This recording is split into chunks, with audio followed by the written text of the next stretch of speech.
Hey everyone, I'm Rather Incoherent, and today I want to talk about a mod problem that has become apparent to me that was not initially something I was super aware of. In the base game, shredding armor is very much the Grenadier's job. Not only are they the best with explosives, they are also the one that gets Shredder at rank 1. You could theoretically pick Blast Padding, don't do that, pick Shredder.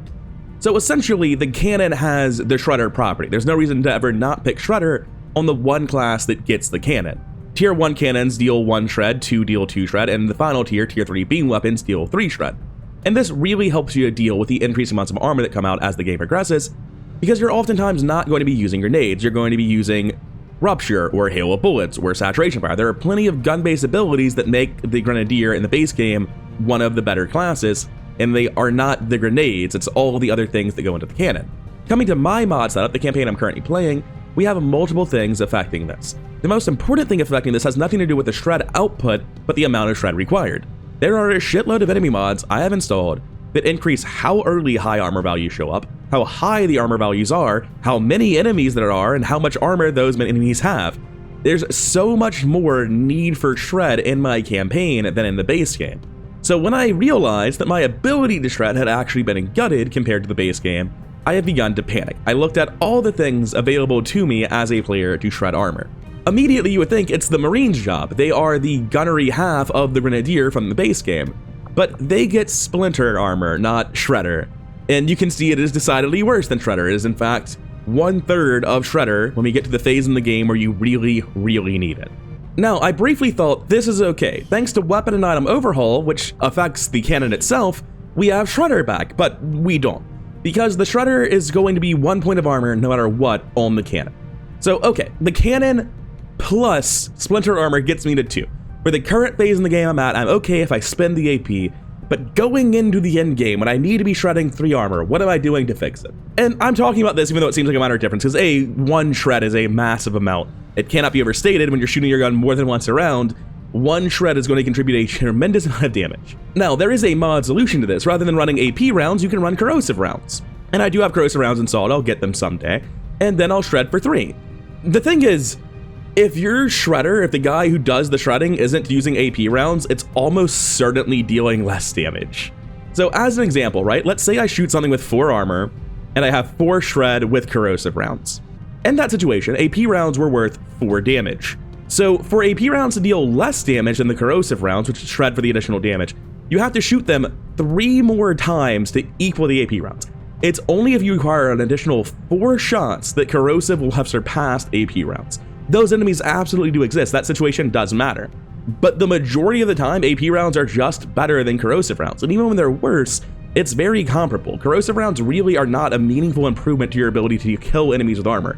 You do get better at shredding, but shredding is only valuable insofar as it kills enemies with armor, so it's sort of a moot point, because it's so much worse at actually dealing damage to them. So if I've only got 1 shred here and I can spend the AP for an additional shred on the tree, and it is definitely an AP spend, make no mistake, do you need Pin 'em Down? Pin 'em Down makes your suppression disorient them. In addition, it turns off a lot of abilities. It just does a bunch of things that you need suppression to do, and the Marines' main job is to suppress threatening targets. This is a mandatory ability, just like covering fire. So Splinter armor will be costing me 20 AP on every single in-game Marine I have, and I can swallow that pill, that's not a problem. But I'm looking at this from the perspective of future campaigns. How do I fix this going forward? And this campaign, it's a thing that's happened, we're gonna see how it plays out, and I do have solutions. It's just my solutions aren't entirely within the realm of balanced things.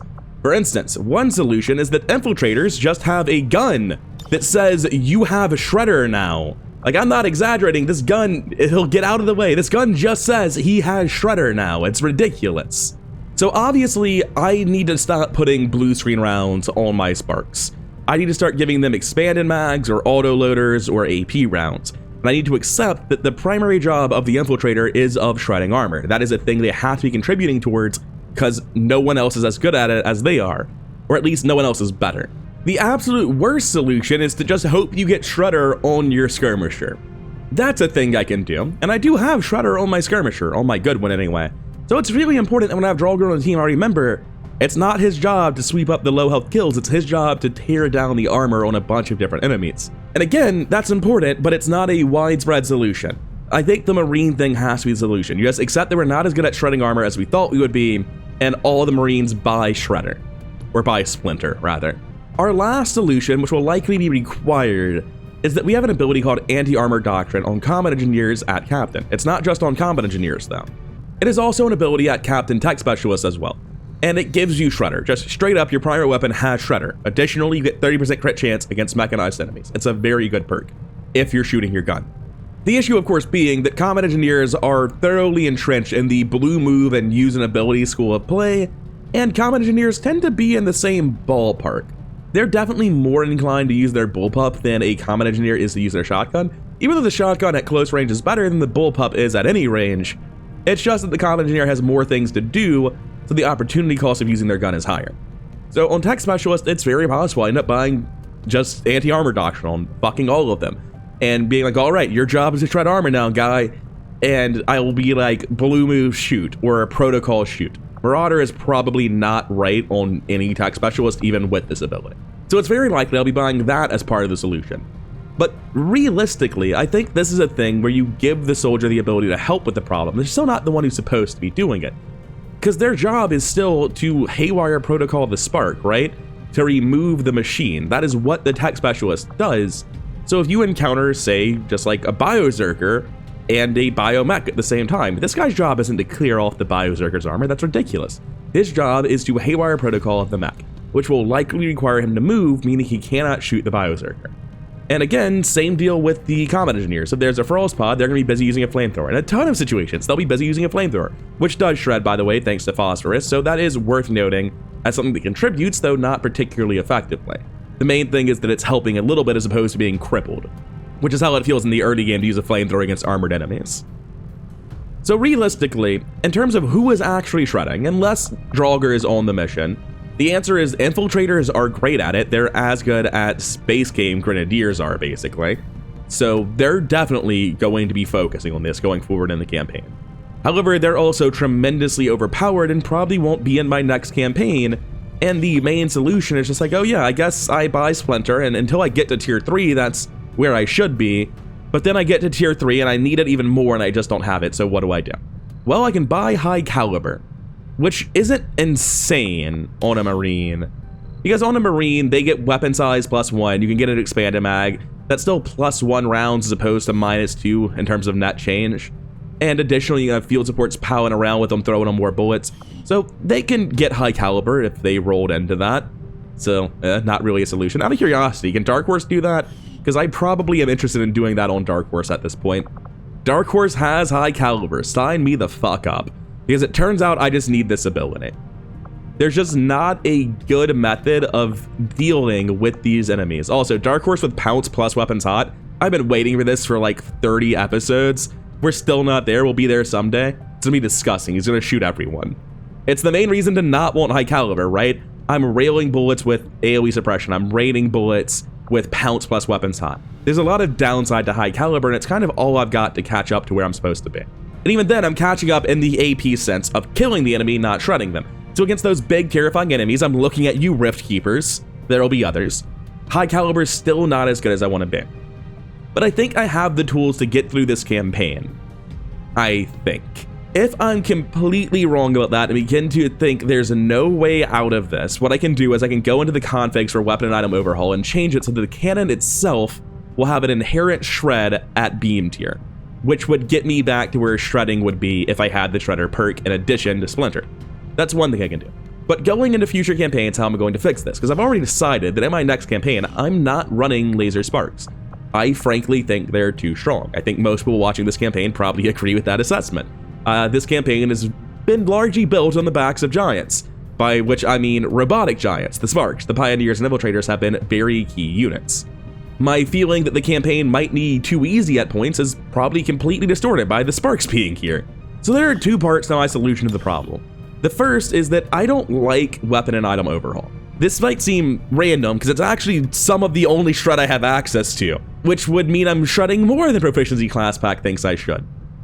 But I don't like weapon and item overhaul. It does a lot of things with weapons I don't really like. The graze chance against armored enemies on shotguns, the superior weapons just being advanced, or sorry, the superior modules just being advanced modules. Let me give an example. Well, superiors are so rare that I literally don't have one available right now. One second, let me go make my weapon upgrades available. That's another thing that I'm not a huge fan of when it comes to weapon and item overhaul. So the superior lightweight frame gives you +2 mobility, as opposed to the advanced lightweight frame, which gives you +2 mobility, but if you move, you get a 10% aim penalty for the rest of the turn. So on a lot of soldiers, like combat engineers and sappers, there is no penalty for this. You kind of need to consider the aim penalty because you do blue move forward and shoot sometimes, but by and large, a superior frame and an advanced frame are just the same thing for those classes. The difference is that an assault cannot use the advanced lightweight frame. It's going to fuck them up all the time.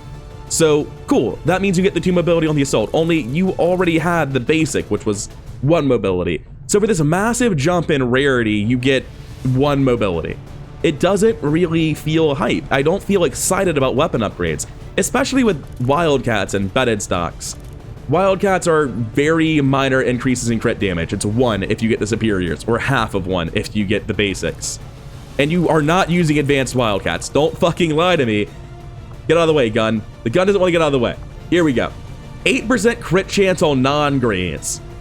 Are you really going to take 0.5 crit damage for 8 out of 100 times you just randomly don't deal full damage?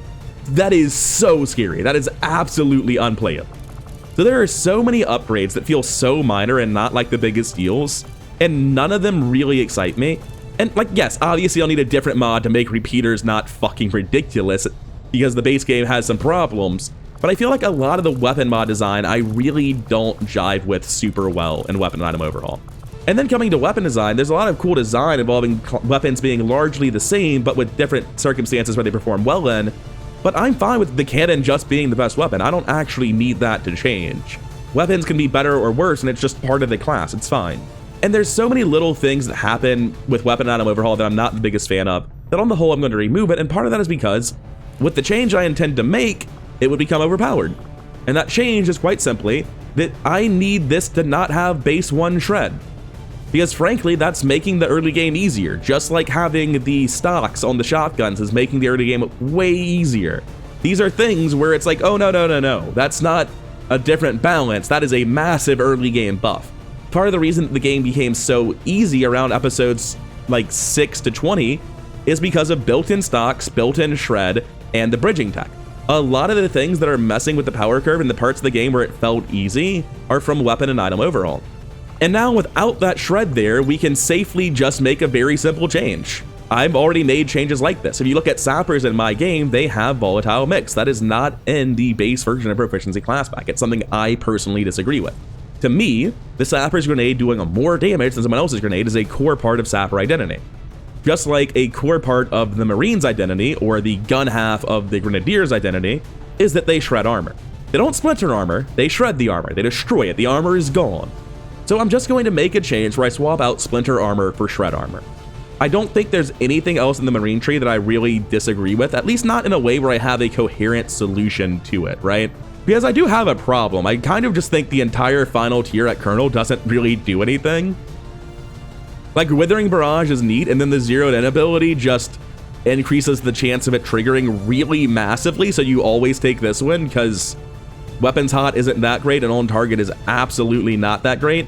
Because realistically, while zeroed in is great if you took Withering Barrage, you probably took Weapons Hot or On Target, because the amount of random throughput damage you'll get out of these, and these are all random throughput talents where you just get random unpredictable damage, Withering Barrage comes up when you suppress. Weapons Hot comes up all the time. On Target comes up against every single enemy with dodge in the game. Withering Barrage is just easily the worst one of them. So you're probably not taking zeroed in, leaving you with Aggression, which is up to plus 15% crit chance, or Tactical Sense, which is up to plus 15% defense. So basically, to get a good perk here, you have to AP buy Withering Barrage, which doesn't feel great.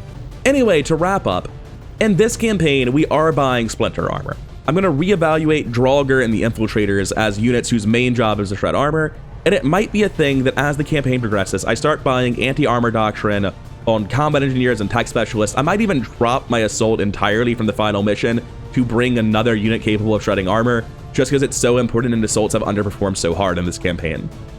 After this campaign, though, I am going to be making changes. I'm going to drop Weapon and Item Overhaul. You get new weapon mods to fix the handful of things that I don't like. I might just make my own because it is really just config changes. And I'm going to change out Splinter Armor here and Marines for Shredder Armor. Because just like with Sappers, Shredder is a part of their identity the same way Volatile Mix is. It does make them stronger, but that strength is a core part of their identity. They need to do that.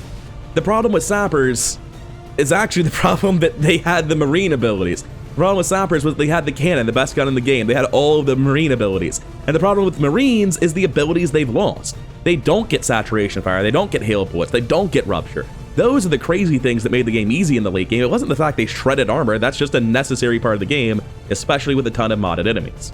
Anyways, I just wanted to give a brief heads up to how I'm feeling about armor in this version of the game, because it's occurred to me that it's a very serious concern in my campaign that I don't have access to Shredder on anyone who wants Shredder, which is really important when you're playing with Biodivision, Omega Berserker, and a whole lot of other mods that also have armored enemies, but those are the two most notable ones in my opinion. Anyways, thanks for listening to this rant, see you in the next one, and as always, Mod Talk goes live an hour before a normal video, they both get uploaded in the same day. Not gonna rob you of content to bitch about game design, that's ridiculous. Hope you enjoyed listening to me bitch though, see you in the next one.